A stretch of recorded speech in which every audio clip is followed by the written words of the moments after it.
Olá, gente, bom dia. Aqui é a Vitória Régia e eu vim falar sobre a bactéria Treponema pálido, de subespécie pálido.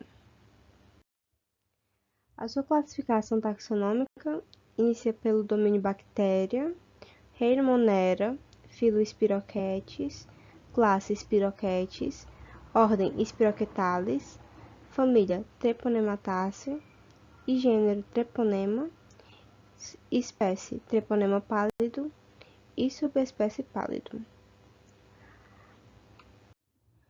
Sobre as suas características gerais e morfológicas, sabe-se que elas são bactérias gram-negativas e elas têm esse formato helicoidal, que dá para notar nessa imagem aqui ao lado, e que na verdade é uma morfologia espiroqueta, né?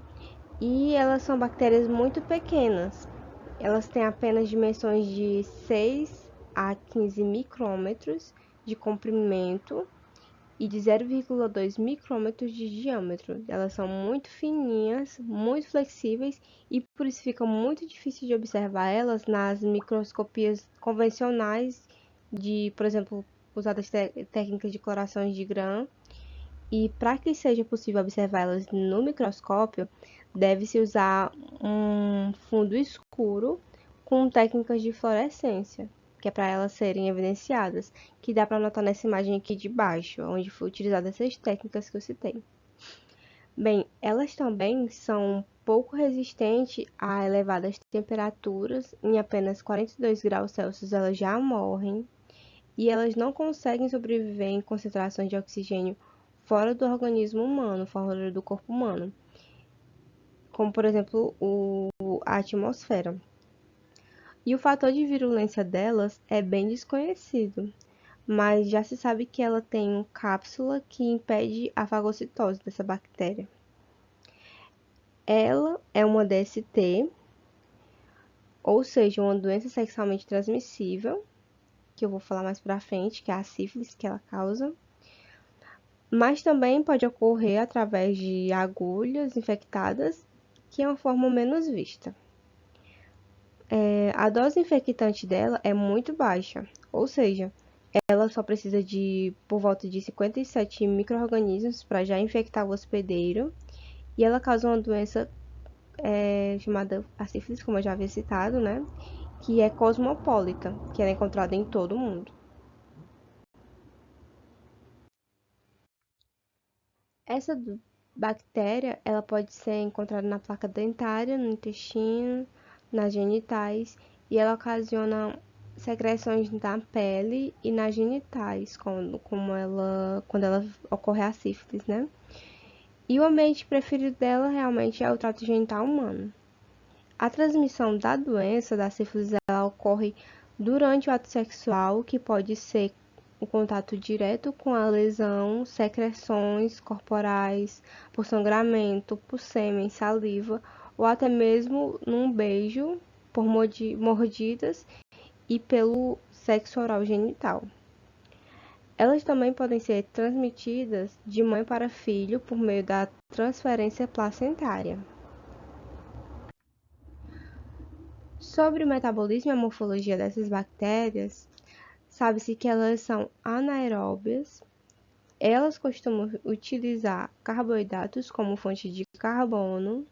Elas são quimio-organotróficas e elas possuem um genoma muito pequeno, que isso acabou reduzindo muito a sua capacidade metabólica. O tempo de geração dessa bactéria é feito de 30 a 33 horas e é por fissão binária, em uma temperatura de 33 graus Celsius, onde ocorre um crescimento mais rápido. Bem, a treponema pálido ela não pode ser cultivada em meio artificial, não pode ser cultivada in vitro. E isso ocorre por conta de que ela não consegue realizar o ciclo de Krebs. E ela acaba dependendo muito do seu hospedeiro para fazer a maioria dos seus componentes, como aminoácidos, purinas, primidinas.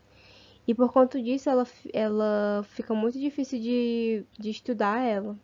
Então, desenvolveram uma técnica de propagação dela dentro dos testículos de coelhos. Essa bactéria, ela possui um filamento axial, que é chamado de endoflagelo, que não é igual àqueles que costumamos ver, que fica fora das bactérias.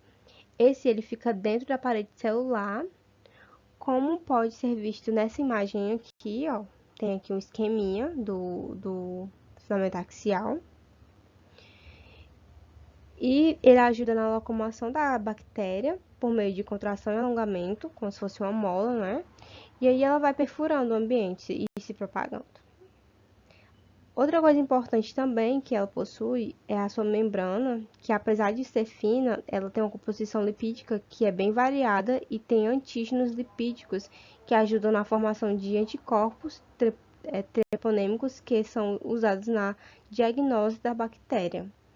Além disso, a sua membrana externa não tem lipopolissacarídeos, ela tem poucos pumps e ela consegue também se ligar à fibronectina. E tudo isso que ela faz acaba fazendo com que ela consiga se camuflar no organismo do hospedeiro.